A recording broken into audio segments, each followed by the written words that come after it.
নমস্কার, my channel my views, আপনাদের সবাইকে স্বাগত।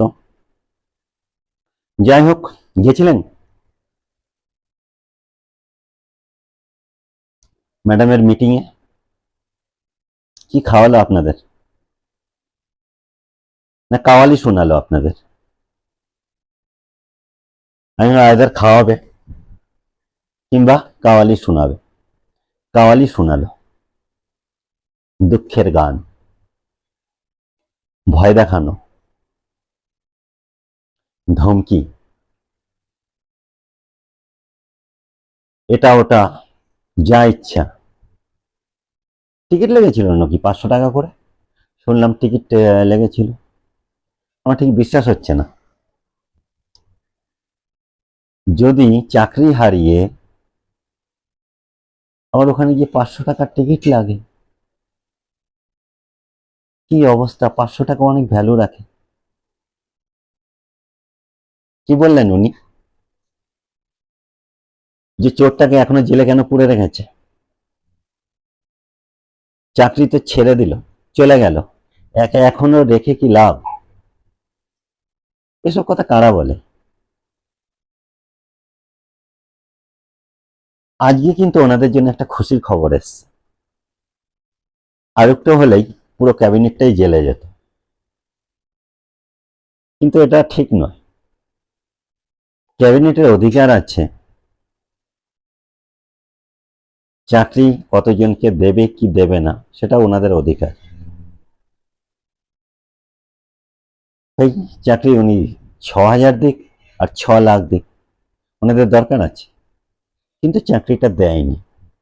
আর একটু অবাক হলাম, হ্যাঁ, টেন্ডেন্সিটা কিন্তু ডাউটফুল। যেন ওই 6,000কে ভরার জন্যই এই চাকরিটা ক্রিয়েট করা হয়েছিল। যাই হোক, ভরা হয়নি। চোর যতক্ষণ চুরি না করে তখন তাকে চোর বলা চলে না। একবার চুরি করুক, তারপরে চোর চোর বলা। হতে পারে আপনাদের বাড়ির আশেপাশে ঘুরছিল ঢোকার জন্য, ধরলেন ওকে। কেন ঘুরছিল? বলে ফুল দেখছিলাম। আপনাদের বারান্দায় প্রচুর সুন্দর সুন্দর ফুল আছে, কিছু করতে পারবেন না। কিন্তু প্রবলেম এখনো শেষ হয়নি, কেননা সুপ্রিম কোর্ট যে অর্ডারটা দিয়েছে, যেটা বের করেছে আর কি, তাদের দুটো পার্ট আছে ভার্ডিক্ট। একটা হচ্ছে চাকরি গেল, আর একটা সিবিআই কে তদন্তের জন্য বলেছে যে যাকে ইচ্ছা তাকে তুমি, যত পাওয়ারফুল হোক না কেন,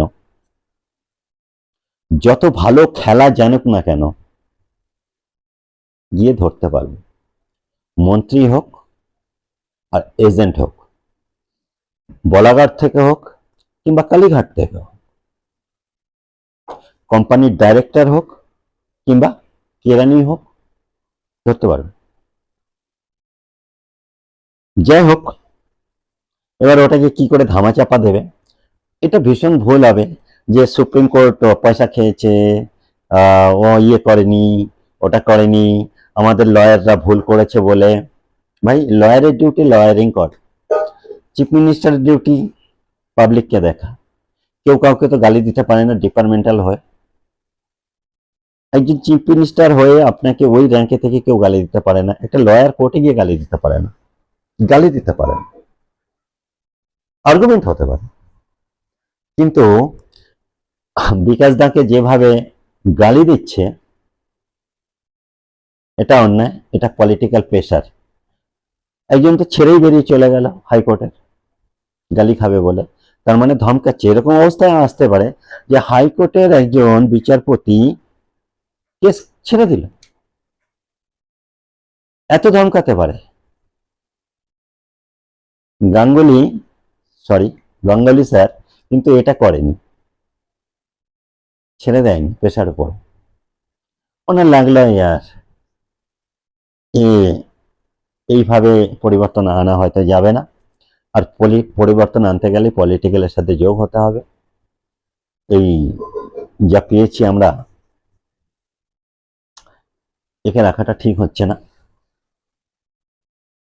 যাই হোক, আপনাদের কি হবে? আমি তো বলেছিলাম চাকরি হারাবেন। উনি বললেন ভলিউন্টারি সার্ভিস দিতে। এর কোনো মানে আছে? চাকরির কোনো মাথা মুন্ডু নেই। আমি কেন ওখানে কি করতে যাব? আমাকে কি করে অ্যাডভান্টেজ দিতে পারে?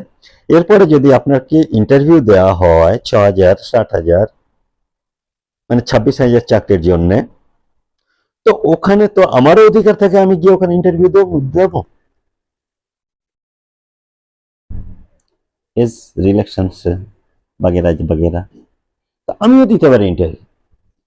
তো ওখানে গিয়ে যখন 23 লাখের মধ্যে আপনি কম্পিটিশনে আসবেন, কি করে আশা করতে পারেন যে আপনারা চাকরি পাবেনই পাবেন?